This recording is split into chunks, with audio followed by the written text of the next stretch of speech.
Good design tells the audience that you respect them and care about them understanding your message. The visuals you use can be a really powerful, universal communication tool, and although fairly subjective, design has some key principles you should stick to whilst making a presentation. The 4 key points that I think will really help are, firstly, repetition. This key basic principle breeds cohesiveness. You can do this by making sure things are consistent and not using more than 2 fonts, a header font, a body font, using a colour palette with 2 or 3 main colours and another 2 or 3 emphasising or secondary colours. Basically, all the design elements you choose, like the shapes, sizes, transitions, lines, etc., should all have an established look and feel and used accordingly throughout your presentation. Use the align and distribute buttons to make layouts consistent and neat throughout. This will make the presentation look much more professional. 2. Use lozenges. Lozenges are basically shapes that are used to get away from bullet points. Draw a shape and type directly into it. Format the lozenge using your options on the Home tab and copy and paste for other points. It's a really great way to stay away from bullet point lists.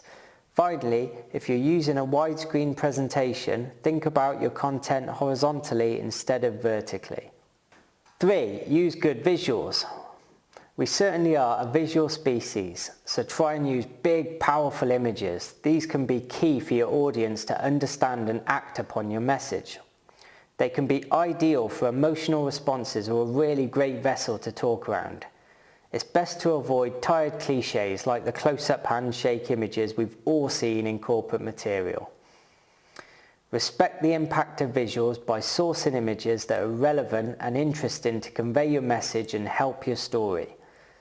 If you've got data, try and use an infographic to make this an easily digestible visual. If you use charts, do keep them as simple as possible, deleting all the noise from the charts, like the grid lines, for example. 4. Animations and transitions. Animation should be used to show the content you want the audience to see. Add animations on click to have full control, but like I mentioned earlier, keep things consistent. Using the animation painter tool is a really great way of copying the animation from one object to another. Believe me, it saves a lot of time. Use transitions to make going from slide to slide a lot smoother and more interesting, but a strong word of advice, subtlety is key in this area.